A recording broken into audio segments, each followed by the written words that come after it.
아이고. 아이고, 갔습니다.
자,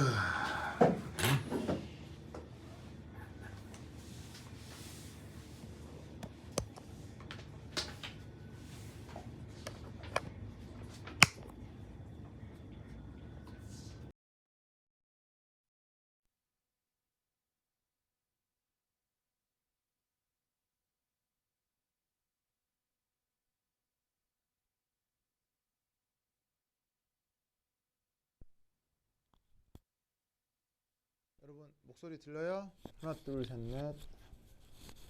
소리 잘 들어가요?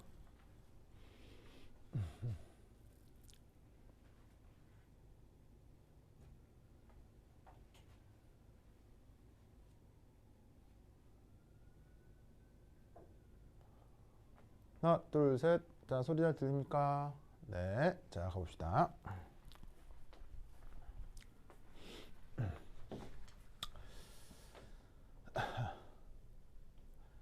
앞서 이제 격자 에너지라는 개념을 혹은 뭐 간단한 연력학적인 개념을 이제 인식을 한 상태에서 주어진 문제를 한번 풀어보도록 하겠습니다.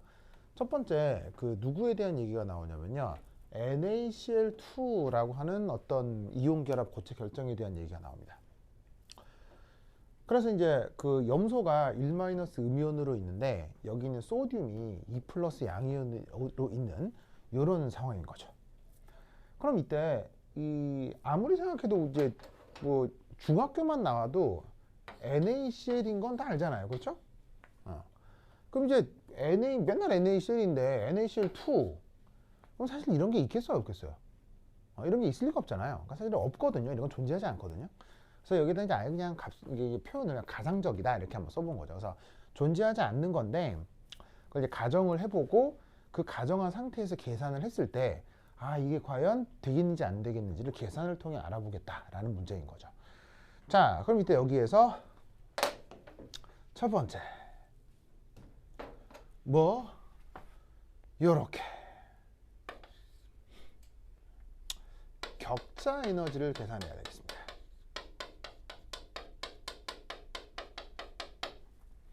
격자 에너지. 자, 이 상태에서 저 가상적인 저 결정에서의 격자 에너지를 어떻게 구할 수 있을까요? 자, 아까 격자 에너지 수식을 보면요. 물론 어디까지나 근사적인 수식입니다.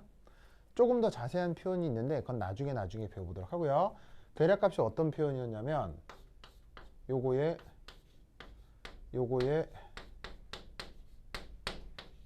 요렇게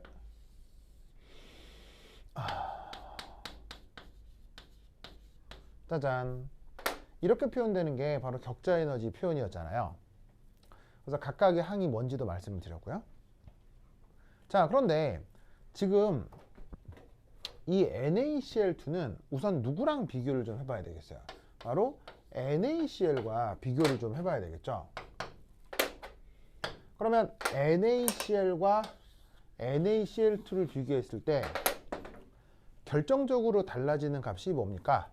바로 여기에 있는 소듐이 1 플러스 양이온이냐 아니면 2 플러스 양이온이냐, 이것이 결정적인 차이가 되겠죠. 그래서 어떻게 되냐면 그럼 얘가 이렇게 바뀐다? 근데 문제를 읽으면 이게 절대로 그렇진 않습니다만, 절대로 달라집니다만, 이 양이온이 1가 플러스가 2가 플러스가 된다고 하더라도 다른 요소들은 다 일정하다라고 문제의 그 가정이 돼 있어요.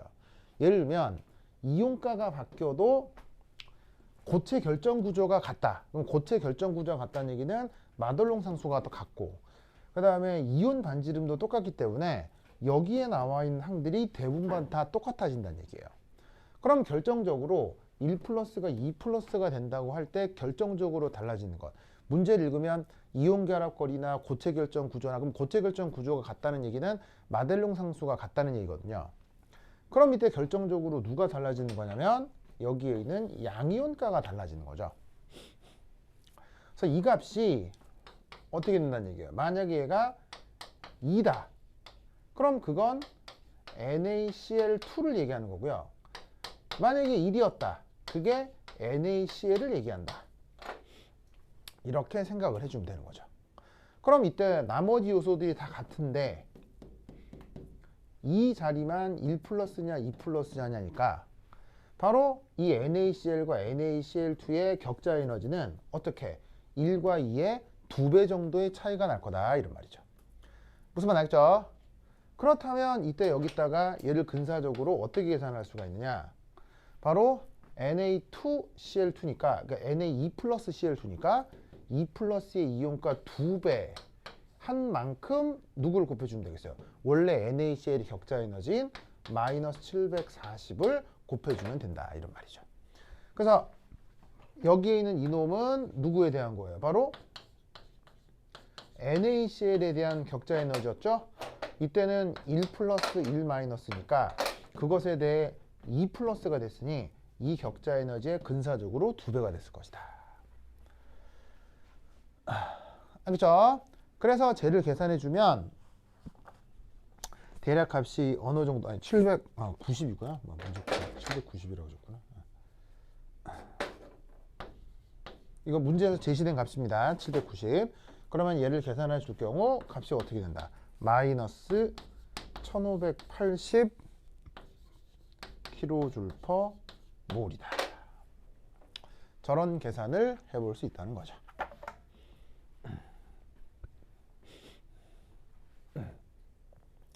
알겠죠? 알겠죠? 자, 그럼 이때 여기서 뭘 한번 생각을 해볼 거냐? 두 번째, 바로 그 유명한 본 하버 사이클 이라고 하는 걸 생각해 보도록 하겠습니다.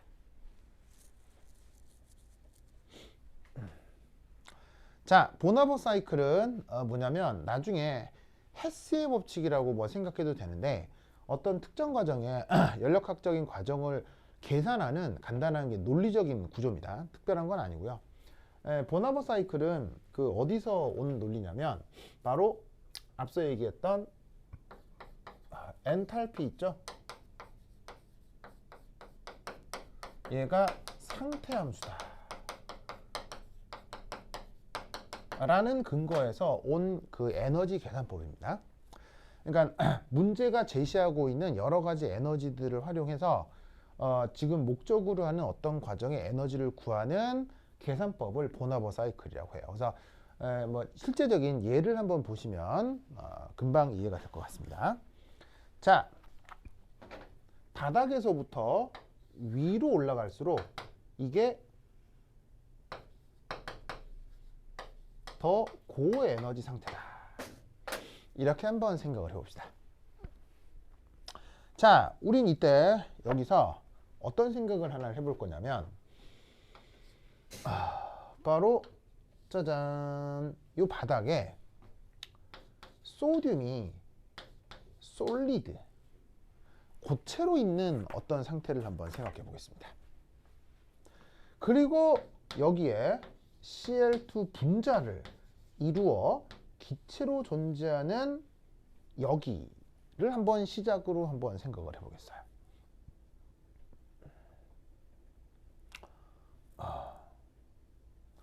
보이죠?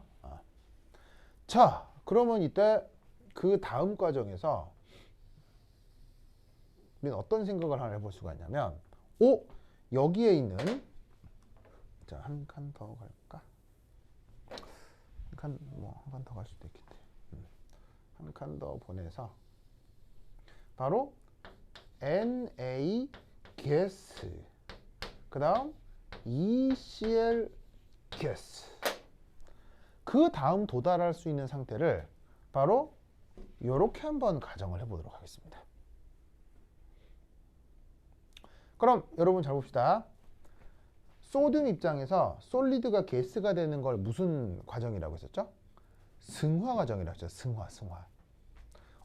그리고 Cl2 가스가 ECl로 이렇게 원자화되는 이런 과정을 무슨 과정이라고 했어요? 바로 결합 해리 과정이라고 했죠. 그게 문제에서 데이터로 어떻게 나와 있냐면 바로 109와 244로 나와 있습니다.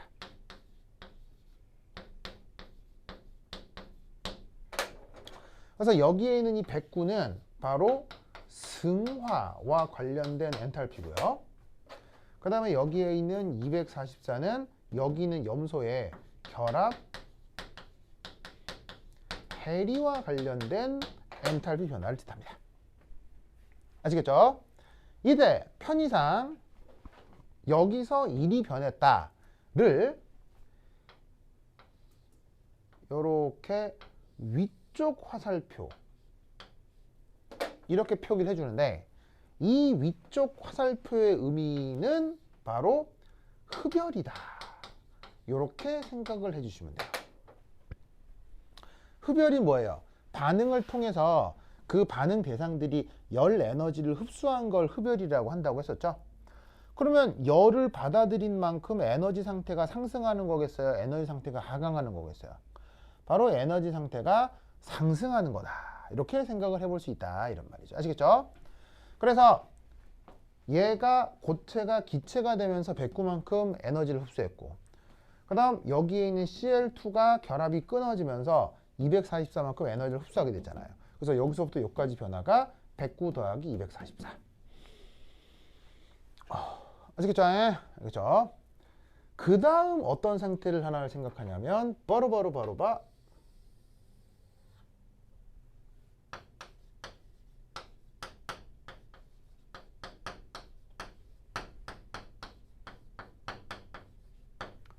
이런 상태를 한번 생각합니다. 자, 여러분, 항상 어떤 변화가 이루어질 때는 어떤 부분이 안 변했고 어떤 부분이 변했는지를 항상 살펴봅니다. 아시겠죠? 그러면 이 상태에서 이렇게 변했다고 했을 때 사실은 어디는 변치 않고 있냐면요, 여기하고 여기는 변하지 않아요. 지금 알겠죠? 그래서 ECl 가스는 변하지 않고요. 누가 누구로만 된 거냐면 요놈하고 요놈이 된 거예요. 무슨 말 알겠죠? 그래서 Na 가스가 Na2 플러스 가스 전자 2개 떼어놓는 이런 과정으로 바뀐 거죠. 무슨 말 알겠죠? 그러면 이때 여기와 여기 사이, 그러니까 이건 볼 필요 없고요. 요 사이에 무슨 에너지적 관계 변화가 생겼는지를 보면 되는데, 보시다시피 기체에서 정기적으로 중성인데 양이온이 만들어졌죠. 기체 상태에서 양이온이 만들어진다. 무슨 에너지겠어요? 바로 이온화 에너지가 될 거란 말이에요. 무슨 말인지 알겠죠?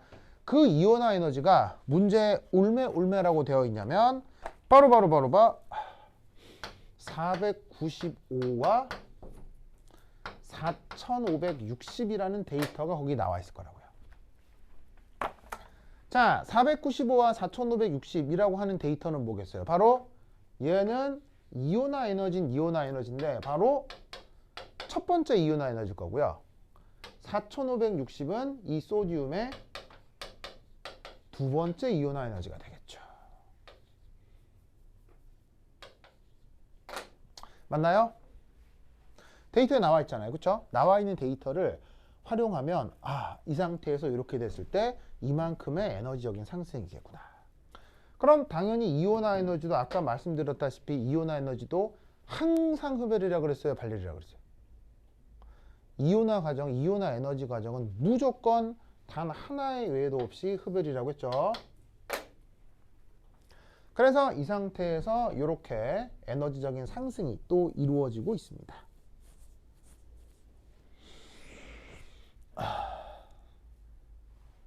자, 그 다음 뭐가 있을 수 있느냐? 바로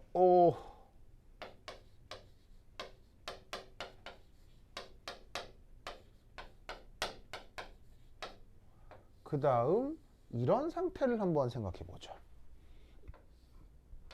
여러분, 이런 상태라는 게 또 뭐가 변한 겁니까?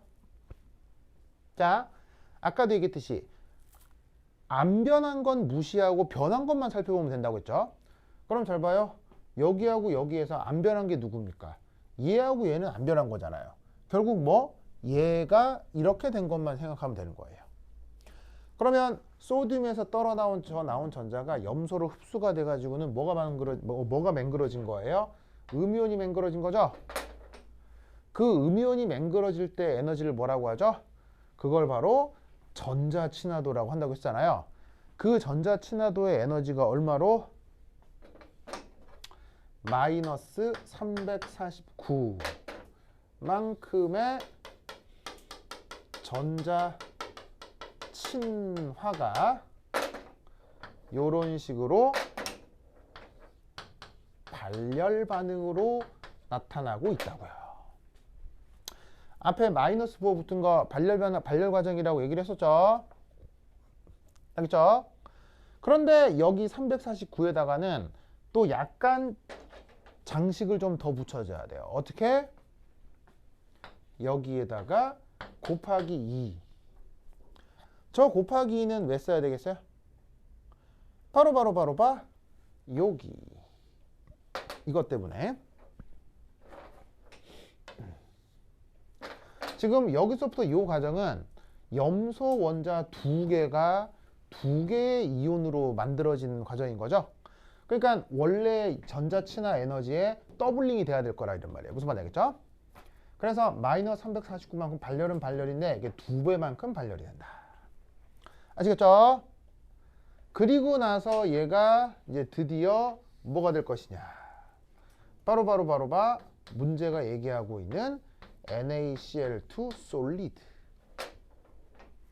리드 솔리드. 자, 그럼 여러분 여기서부터 여기까지 에너지가 뭘까요?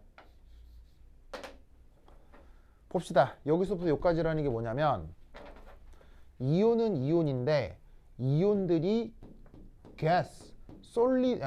기체로 있다가 솔리드에 고체 결정이 되는 변화 과정이잖아요. 이걸 우리가 아까 뭐라고 했었냐면 마이너스 1580만큼의 격자 에너지라고 했었던 거죠. 그리고 이 격자 에너지는 철저하게 또한 발열이고요. 격자 에너지 정의가 뭐라고 했어요? 기체가 고체 결정이 되는 그 반응의 큰 발열 반응의 과정을 격자 에너지 과정이라고 했었죠. 무슨 말씀 아시겠어요? 이때 맨 처음 시작했던 얘 있죠. 얘. 맨 처음 시작했던 얘. 얘를 리액턴트라고 해보죠. 자, 리액턴트 우리말 번역은 뭐겠어요? 반응물. 알겠죠? 그러면 최종적으로 만들어진 얘 products라고 하죠. 우리말로는 생성물. 그러면 반응물과 생성물 사이에 짜잔 엔탈피 변화가 있을 수 있을 거 아니에요. 그럼 이때 여기서 얘를 어떤 이유 때문에 델타 HF라고 표현을 하는데 저 델타 HF를 어떻게 구할 수 있느냐? 이렇게 구할 수 있습니다. 쟤는 109, 244, 495, 4560, 2 곱하기 마이너스 349 더하기 마이너스 1580으로 계산할 수 있습니다. 이렇게 계산하는 근거는 바로 에너지 보존인 거죠. 즉 여기서 이렇게 바로 변하나 여러 상태를 거쳐가나 에너지의 최종적인 상태는 달라지지 않아야 할 것이다. 왜? 에너지가 보존이 된다면. 아시겠죠? 그래서 저 순서대로 돌아가는 그 과정의 에너지를 그냥 그대로 나와 있는 에너지 그대로 더하시면 돼요. 알겠어요? 왜 에너지는 그냥 그대로 더하느냐? 바로 여러분 에너지는 벡터예요, 스칼라예요? 에너지는 벡터의 스칼라예요? 에너지는 철저하게 스칼라예요. 알겠죠? 스칼라이기 때문에 에너지는 단순 더하기로 표현하는 거예요. 알겠죠? 흡열이면 플러스로, 발열이면 마이너스로. 아시겠어요?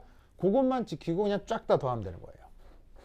그래서 값이 어떻게 된다? 이거 계산해주면 3130이 나옵니다.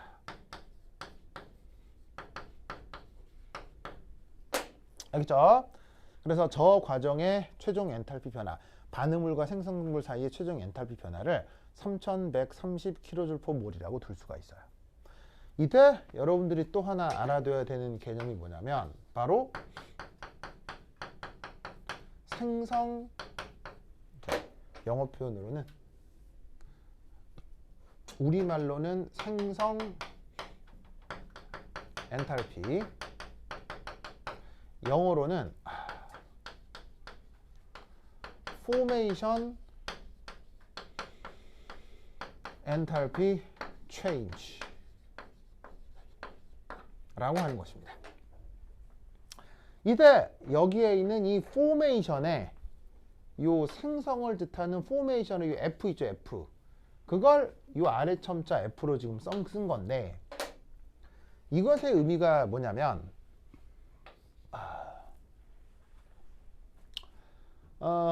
표준 상태에서 그러니까 이렇게 그냥 일기압 25도씨 조건에서 가장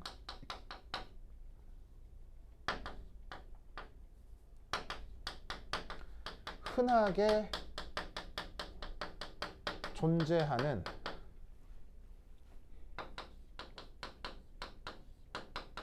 호돈소 물질로부터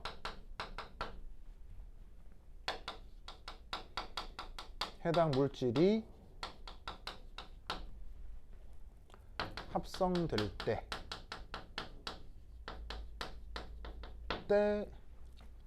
열량 변화,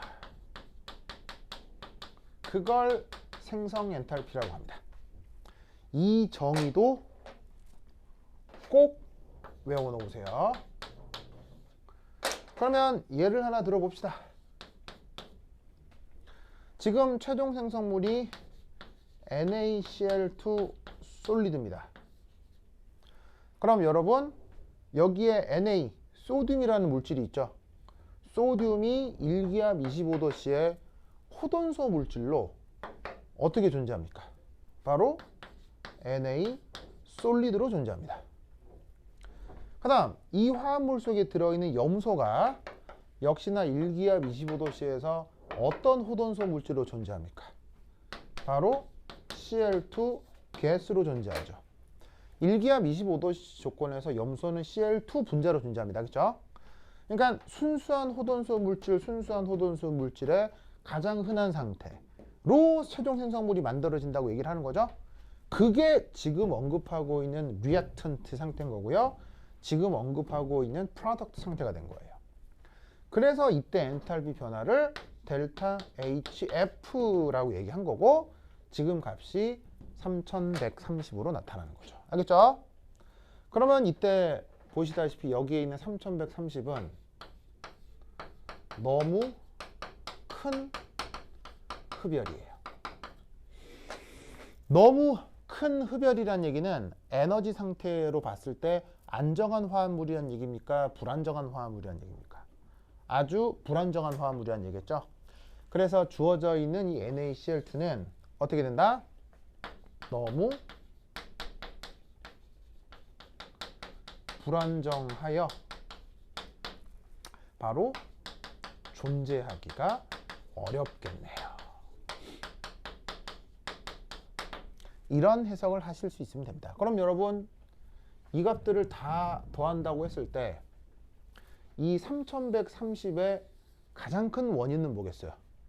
바로 4560이겠죠? 이것 때문에 값이 월등히 커진 거라고요. 왜냐하면 다른 숫자들을 봐서도 이게 제일 큰 숫자죠. 이게 바로 가장 큰 불안정성인데 이게 어디서 온 거다? 바로 소듐의 두 번째 이온화 에너지인 거죠. 알겠죠? 이런 해석을 할 수 있으면 되겠습니다. 그러면 이 아이디어를 가지고 그쪽 두 번째 2번 문제도 풀어볼 수 있으면 되겠어요. 아시겠죠? 알겠죠? 요거를 그대로 응용해서 2번 한번 풀어보시기 바래요. 오케이, 됐다. 그럼 여기까지. 다음 시간에 만나요. 안녕. 수아 안 졸렸어요? 그래, 잘했어. 좋아. 수아 자가지고.